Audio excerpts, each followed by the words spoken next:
and my love kissed me beneath the spreading chestnut tree. Her wet, warm kisses drove me bonkers, so we made love among the conkers.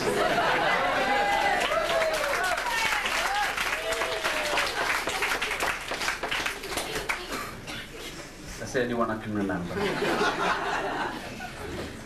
This is a poem called Eat More Fruit, and it's about, as I suppose its title suggests, it's about writing poetry.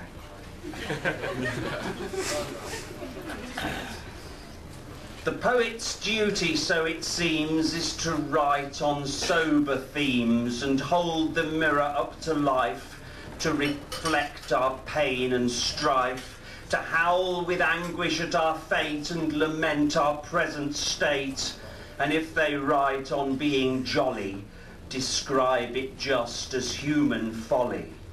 And if the poets wish to be considered of the first degree, they must ensure that when they rhyme, a constant theme runs through their lines.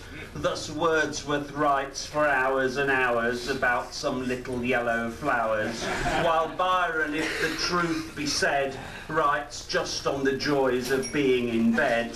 Shelley, if we are being critical, confines himself to themes political. Blake writes much of heaven and hell, a thing that Milton does as well, while Tennyson's verses never end when musing on his absent friend. And as for Eliot and Pound, the meanings just go round and round. So what a poet needs, you see, is a clear philosophy. When in my youthful days I knew for certain what was false and true, I knew quite clearly what was right, and saw the world as black and white, and when I wrote I felt no doubt when trotting my opinions out. Yet now, with each fast-passing day, the world fades slowly into grey. I do not write on constant themes, for more and more I write in dreams. And as for a philosophy, there is none. Only this, I guess, that we should try to eat more fruit and watch the television less.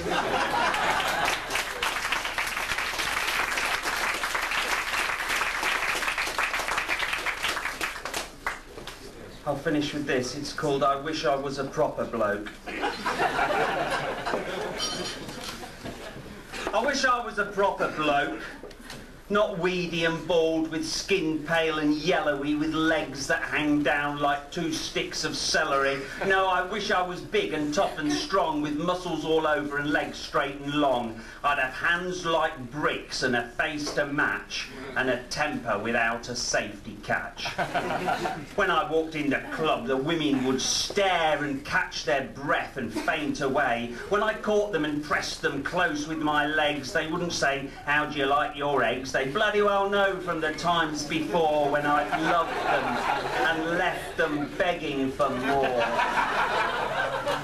I'd be dead good at football and snooker and pool, get pissed with my mates and I'd grin and I'd drool and I'd take up masses and masses of room as I sprawled on the chairs, blocked up the door, stood by the bar so you had to go dry, and rather than move and let you get by, rather than give up my bit of the floor, I'd sooner shoot myself and die.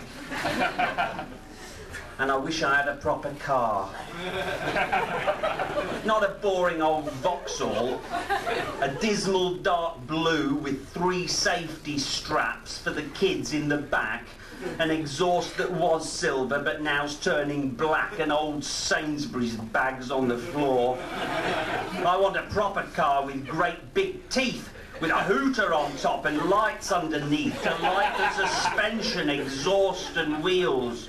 A car that growls, a car that squeals, a car that wakes the street when it's starting and goes off with a noise like a dinosaur farting. I'd roar through the country, screech into town, frighten old ladies before knocking them down. with a pointed front that's painted red, seats that folded into a bed. I'd have fur on the steering wheel, fur on the floor, fur on the handbrake, fur on the door, and signs all over the window that said, "Touch my car and you'll be dead." And other such humorous, witty remarks like, "Junk, I paid 50 quid for this," and other such humorous, witty remarks. And I wish I had a proper head. Not one full of words and stupid ideas and shapeless worries and nameless fears, but a head full of really useful things like football and boxing, fighting and fires, of maps and countries and strangled desires. Yes, I wish I had a head like that. Just sometimes, when all else fails, I wish I was like that.